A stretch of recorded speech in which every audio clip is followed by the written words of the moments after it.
प्रसिद्ध कथावाचक बाल व्यास श्री कपिल देव महाराज का सेंचुरी पेपर मिल में पहुंचने पर भव्य स्वागत किया गया। एक निजी कार्यक्रम के तहत वे बुधवार को सेंचुरी पेपर मिल पहुंचे। यहां पहुंचने पर मिल के सीईओ अजय गुप्ता ने शाल ओढ़ाकर व प्रतीक चिन्ह भेंट कर उनका जोरदार स्वागत किया तथा उनसे आशीर्वाद लिया। श्री गुप्ता ने व्यास जी के प्रति आभार प्रकट करते हुए कहा कि व्यास जी के आगमन से हम सभी धन्य हैं। उनका आगमन समूचे मिल परिवार के लिए आध्यात्मिक ऊर्जा का संचार है। साथ ही उन्होंने आशा व्यक्त की कि उनका चिरस्थायी आशीर्वाद सदैव हम सबके साथ बना रहेगा। इस अवसर पर वरिष्ठ महाप्रबंधक नरेश चंद्रा, प्रेस क्लब अध्यक्ष बीसी भट्ट, गीता भट्ट, पंडित भास्कर भट्ट, अमित पंत आदि मौजूद रहे।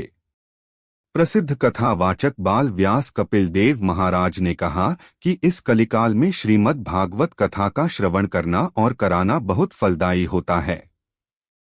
एक मुलाकात में उन्होंने कहा, कथा श्रवण के दिनों में संयम, अनुशासन, पवित्रता का पालन करना चाहिए। उन्होंने आगे कहा कि बड़े पुण्य कर्मों से मानव जीवन प्राप्त होता है, इसका अधिक से अधिक सदुपयोग करना चाहिए व पुण्य कार्य करके जीवन को सफल बनाना चाहिए।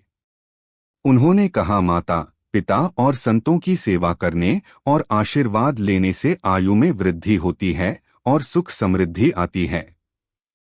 श्री व्यास जी ने कहा, भागवत कथा पढ़े व सुनने से कोई भी पदार्थ दुर्लभ नहीं रह सकता है। इनकी कृपा से सभी कष्टों का निवारण शीघ्र हो जाता है। उन्होंने आगे कहा कि जो मनुष्य परम अमृत स्वरूप इस कथा को पढ़ता व सुनता है, संसार में श्री कृष्ण की कृपा से उसके सभी मनोरथ पूर्ण हो जाते हैं। आस्तिकता के महत्व पर प्रकाश डालते हुए उन्होंने कहा, आस्तिकता का अर्थ होता है देवी देवता में विश्वास रखना।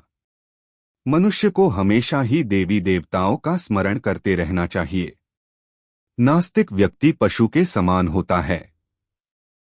ऐसे व्यक्ति के लिए अच्छा बुरा कुछ नहीं होता। जीवन में सफलता हासिल करने के लिए आस्तिकता की भावना होना बहुत ही जरूरी होता है। उन्होंने कहा, पुराणों और शास्त्रों के अनुसार जीवन में कई समस्याओं का हल केवल भगवान का नाम जपने से ही दूर किया जा सकता है। जो मनुष्य पूरी श्रद्धा से भगवान का नाम जपता हो, उस पर भगवान की कृपा हमेशा बनी रहती है। भगवान का भजन कीर्तन करने से मन को शांति मिलती है और पुण्य की भी प्राप्ति होती है। आगे उन्होंने क्या कुछ कहा, जानिए।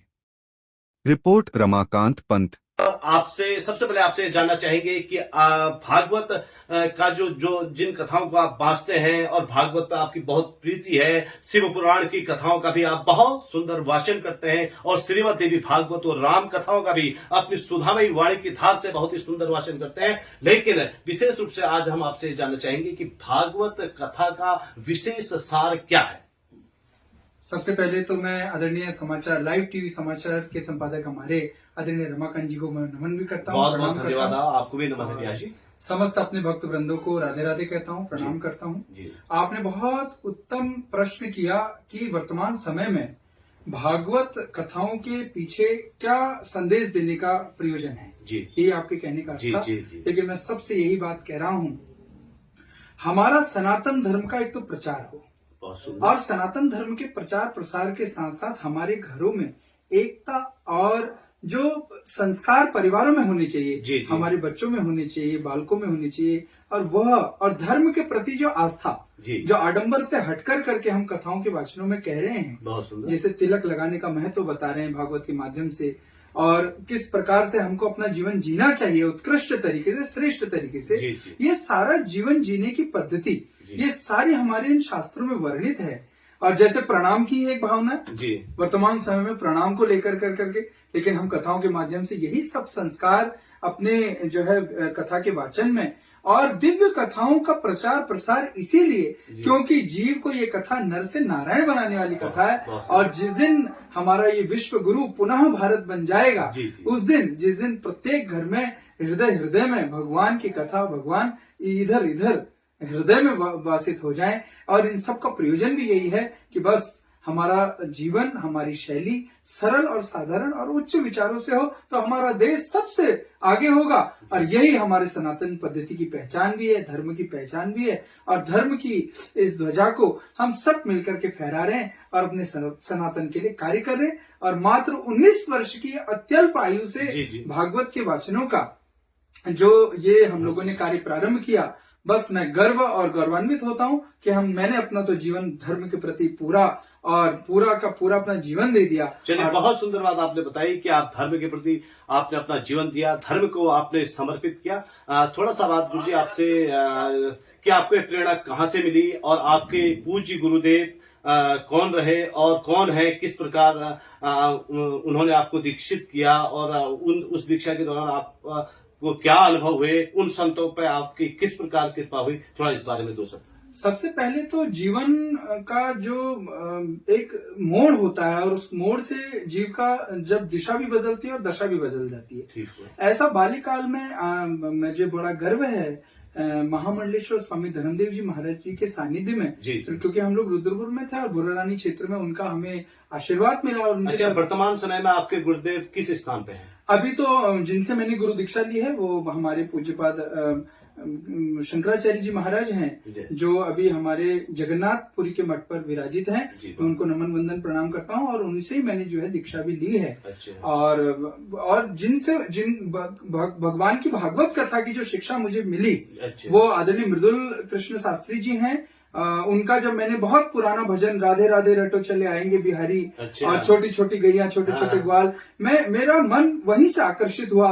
और पूज्यपाद धर्मदेव जी महाराज हमारे आदरणीय गुरु जी का भी सानिध्य मिला और सारे संतों का इस तरीके से बहुत दिव्य रूप से साथ और सानिध्य मिला और एक उत्कृष्ट भागवत आचार्य के रूप में मैं प्रतिष्ठित हूँ। चलिए, बहुत संतों का बहुत ही संतों के आशीर्वाद से आप एक राज्य के, एक देश के प्रमुख भागवताचार्य के रूप में प्रतिष्ठित हुए और हम चाहते हैं कि और आप और आगे सनातन धर्म की ध्वज पताका फहराएं। गुरु जी, आपने एक बहुत अच्छी बात बताई थी इससे पहले कि जो विभिन्न धर्म शास्त्र हैं वो हमें जीना सिखाते हैं। क्या कोई ऐसा भी धर्म ग्रंथ हमारे सनातन धर्म में है कि जो आदमी को जीने के अलावा कहीं मरना सिखाता हो? देखिए, मैं आपको एक बात बताना चाहता हूँ। हमारा जो जीवन है वो जन्म और मृत्यु के मध्य का ही है। जी। जन्म लेने के बाद जीव को क्या करना है ये भगवान की कथा या शास्त्र या संत या ब्राह्मण ये महात्मा ही बताते हैं। और जो इनकी बातों को अनुसरण कर करके शास्त्र के सत्मार्ग पर चलता है, निश्चित उसका मरण भी दिव्य ही हो जाता है। ऐसा कहा गया है कि भगवान के तुलसी दल को मुख में रखना या उनके नाम को लेना या गीता का पाठ सुनना या सुनाना, ये सब मोक्षत्व पद की प्राप्ति कराता है। मेरा निवेदन यही है, मरना तो कोई ग्रंथ नहीं सिखाता, लेकिन मैं ये बात आपके माध्यम से कहना चाहता हूँ, जो अपने जीवन में सतपथ में चल कर करके और दूसरों की सेवा कर करके, पुण्य दान इत्यादि कर करके, धर्म इत्यादि को धारण कर करके जो भगवान का हो जाता है, निश्चित उसका मरण भी दिव्य ही हो जाता है। बहुत सुंदर बात आपने गुरुदेव, आपने बहुत सुंदर बात कही। और मेरे कहने का तात्पर्य यह था कि जीवन जीने की कला तो वास्तव में सारे ग्रंथ सिखाते ही हैं, लेकिन मनुष्य को किस प्रकार जीवन जीते हुए, मतलब अपनी समस्त कामनाओं का त्याग करते हुए किस प्रकार मतलब देह त्यागना चाहिए, क्या इस विषय में शास्त्रों में कुछ वर्णन आया है, यह जानना चाह रहा हूँ। भागवत के माध्यम से देखिए, राजा परीक्षित के समय में भी यही बात थी कि जब अंत समय में वो थे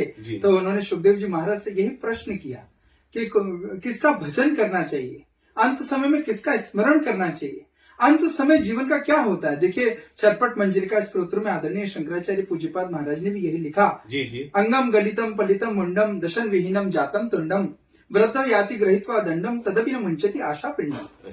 आशा का पिंड जो मोह रूपी है, यही जीव को मोक्षत्व प्राप्त नहीं कराने देता है। बहुत सुंदर बात आपने कही कि जो ये मोह है, जो ये ममता है, इसके मरे बिना आदमी को शांति की प्राप्ति नहीं हो सकती है और मनुष्य को कर्तव्य पालन की ओर अग्रसर होना चाहिए। गुरुदेव, एक अंतिम बात आपसे और जानना चाहेंगे कि मनुष्य आपके भागवत कथाओं में, विभिन्न पुराणों में ये बात आती है कि मनुष्य सनातन सुख को चाहता है कि मैं सदा सुखी रहूं, लेकिन फिर वो ऐसे कौन से कारण है कि वो दुख की ओर खींचा चला जाता है और पाप कर्म में निरंतर प्रवृत्त होता है?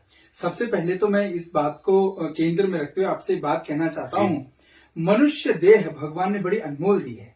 गोस्वामी जी ने चरितमानस में, रामचरितमानस में लिखा, साधन धाम मोक्ष कर द्वारा। ये साधन ऐसा भगवान ने दिया जो मोक्ष को देता है, और इससे पूर्व प्रश्न का भी उत्तर मैं आपको दे रहा हूं। लेकिन भगवान ने इसमें एक मन बनाया, और गोस्वामी जी ने बहुत सुंदर बात भी कही, निर्मल मन जन सो मोहि पावा, मोहि कपट छल छिद्र न। बस जीव छल कपट ये सब का त्याग करके निर्मल मन से अगर भगवत शरणागत हो जाए तो निश्चित वो भगवान का निश्चित भक्त बन जाता है। यही जीव का आयाम अपने ग्रहण करना चाहिए, निर्मल मन से भगवान का भजन करना चाहिए। सोना चांदी वस्त्र अलंकरण, और क्योंकि गीता में भी भगवान कह रहे हैं, पत्रम पुष्पम फलम तोयम यो में भक्त्या पृच्छति। अरे कोई पत्र चढ़ाए, पुष्प चढ़ाए, फल चढ़ाए, जल चढ़ाए, भगवान कहने में प्रसन्न होता। क्यों? क्योंकि ये भगवान ने ही दिया। बहुत सुंदर बात आपने की कि वास्तव में ये भावनाओं का वो है कि समर्पित रूप से हमें निर्मल मन से हमें भक्ति भगवान की श्रेष्ठ है। भक्ति भगवान के चरणों में भक्ति अर्पित करनी चाहिए, क्योंकि मूर्ति का काठ पाषाण की मूर्ति में नहीं, भगवान तो है भाव में, यही तो भाव प्रदान। बहुत सुंदर बात गुरु जी आपने कही। और अब आपसे केवल इतना कहना चाहेंगे कि आज के युवाओं को और उत्तराखंड के जनमानस को, देश के जनमानस को, हमारे आध्यात्मिक प्रेमी जनता को, वो सनातन धर्म के जो भी ध्वजवाहक हैं, जो भी सेवक हैं, उनको आप अपने संदेश में क्या कहना चाहेंगे? मैं यही संदेश कहना चाहूंगा कि यही विधि, जिस विधि से जिसको लगता है कि हमारा सनातन आगे बढ़ना चाहिए, वो युवाएं हैं, पुरुष वर्ग हैं, माताएं हैं, और जितने भी प्रबुद्ध जन हैं, संत हैं, ब्राह्मण जन हैं, यति महात्मा हैं, उन सब से मेरा यही निवेदन है, हमारा सनातन जैसे जिस विधि से आगे बढ़े, उस विधि से उत्तरोत्तर वृद्धि कर करके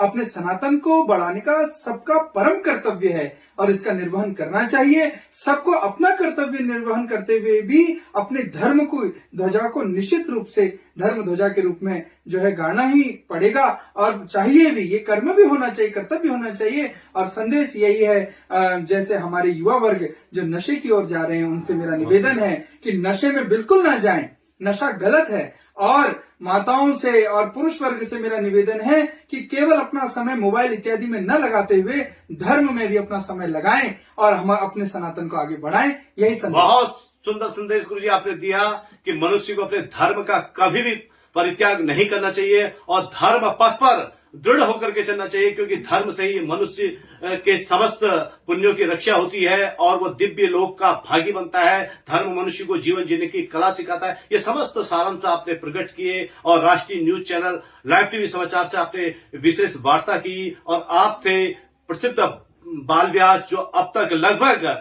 40 भागवत कथाओं का वाचन कर चुके हैं। इनमें श्री शिव महापुराण की कथा, राम कथा, श्रीमद देवी भागवत सहित अनेक दिव्य ग्रंथों का आप सुधामयी वाणी की धार से वाचन करते हैं, लोगों को सन्मार्ग की ओर प्रेरित करते हैं और आपने अपना अमूल्य समय हमें प्रदान किया। इसके लिए आपका बहुत बहुत धन्यवाद। राष्ट्रीय न्यूज चैनल लाइव टीवी समाचार से मैं रमाकांत पंत, धन्यवाद।